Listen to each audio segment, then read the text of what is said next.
Սիրելի հայրենակիցներ, ինչա իրականում տուգանքի մատերիալը, եթե հիշում եք,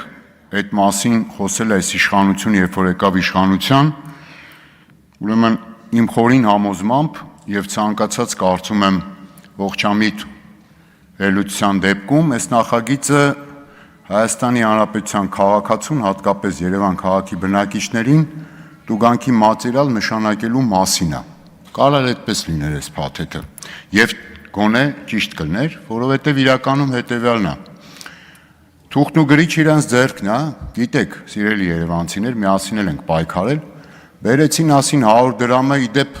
այստեղ նաեւ նստած մարդիկ 150 դրամ սակագնի բարձրացման դեմ ժամանակին պայքարել են,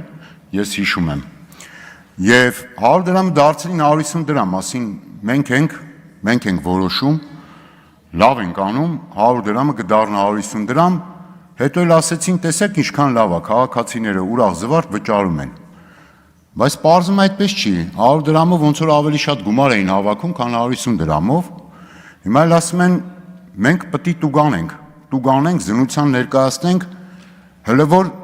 վարչական ձերբակալության ներկայացնենք, այս էլ չստացվի, քրեական հետապնդում ի դեպ չի բացառվում, որ մի օր էլ այդպիսի նախագիծ կբերեն։ Հիմա լավ, պարզ հարց է տալի մարդուն, ասում է, չեմ կարող ասեմ, թող վճարեն, չտուգանվեն։ Եղբայր չեն կարող վճարեն։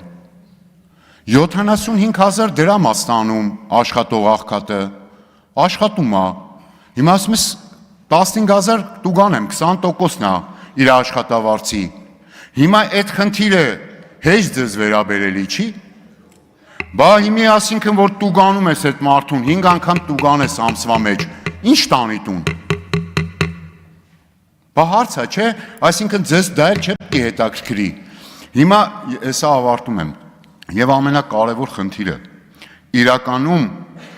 բազմաթիվ նաև հարցեր կային, այսպես կոչված այդ բարեփոխումների իմաստով։ Պարոն Ավետիսյան, ավարտում եմ։ Բայց ամենակարևոր հարցը